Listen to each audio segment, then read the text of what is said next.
jeste doba godine kad imamo najveći broj gostiju generalno, dakle od negdje sredine jula do kraja avgusta gostiju koji borave u našem gradu. Sasvim logično i u tom periodu je nekoliko ovih najvećih dešavanja, prije svega ljetni karneval i Bokeljska noć i naravno još čitav niz ovih manjih fešta, što onih tradicionalnih pučkih, različitih gastrofešti, dakle na teritoriji cijele opštine Kotor i tokom, rekao bih, cijele godine, ali upravo tako kao što ste rekli, intenzivira se tokom avgusta, od sredine jula do kraja avgusta tačnije. I naravno privlači veliki broj gostiju, upravo one koji su smješteni kod nas i jako mnogo gostiju iz susjednih opština i naravno ove dvije fešte koje postoje, Bokeljska noć već bezmalo, rekao bih, i više od 100 godina u ovom obliku i ovaj ljetni karneval koji imamo po 23. put u našem gradu privlači veliki broj gostiju upravo i iz Crne Gore koji negdje te datume imaju zapisane i to su dani kada se obavezno dolazi u Kotor.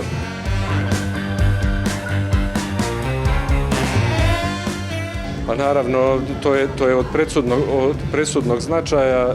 NVU fešte su zaista neko ko njeguje tu karnevalsku tradiciju uz još nekoliko nevladinih udruženja u našem gradu.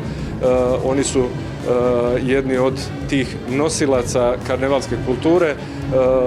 Gospodin Bajrović je i dio udruženja karnevalista svijeta. Dakle, večera su nam tu i njihovi lideri iz cijele Evrope. Tako je, neophodna je pomoć institucija i mi smo uvijek tu. NVU fešte su nosioci i organizatori ovog ljetnjeg karnevala, a opština Kotor i turistička organizacija Kotor iz godine u godinu pomažu organizaciju, tu su kao pokrovitelji i zaista moram da napomenem i veliki broj lokalnih privrednika koji se uključuju svake godine u sve većem broju, ne samo u organizaciju i pomoć ovoj manifestaciji, nego svim manifestacijama koje se organizuju u našem gradu, što je zaista ohrabrujuće, jer eto, to je i neki nama dokaz da radimo posao kako treba i da su i oni zadovoljni našim radom i da smo zajedno na istom zadatku.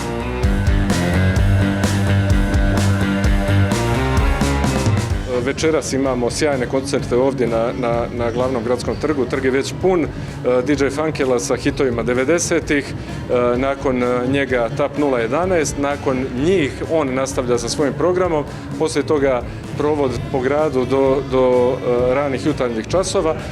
Upravo večeras i u Morinju imamo za ljubitelje rock'n'rolla i hard rocka imamo jedan sjajan koncert u okviru Morinske gitarijade, nekoliko sjajnih bendova i kao zvijezde večeri Atomsko sklonište, po prvi put poslije mnogo vremena u Kotoru, a nakon toga idemo sa manjim tradicionalnim manifestacijama duž cijele obale i kao kruna dešavanja u avgustu mjesecu, 23.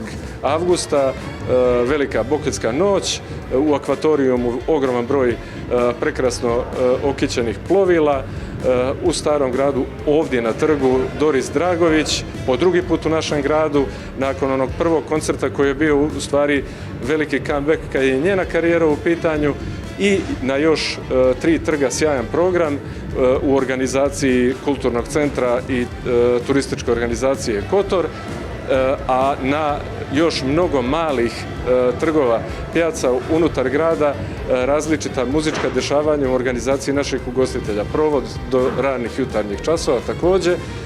Nakon toga ulazimo u septembar i već sad mogu da najavim za koncert za zatvaranje glavnog dijela sezone koji smo započeli prije nekoliko godina i eto, i to je jedan dokaz koliko se sezona pomjera.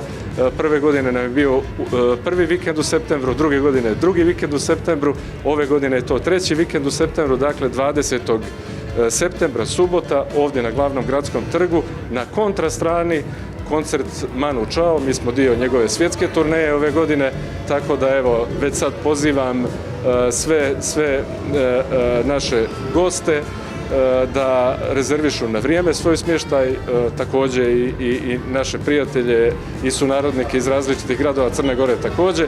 Biće mnogo gostiju iz regiona i bit će jedno sjajno dešavanje, sjajan koncert, potpuno drugačiji od svega do sada, za zatvaranje glavnog dijela sezone i za najavu svega onog što nas čeka tokom jeseni i naravno ulazak u Kotorske zimske fešte sa sjajnim dočekom Nove godine.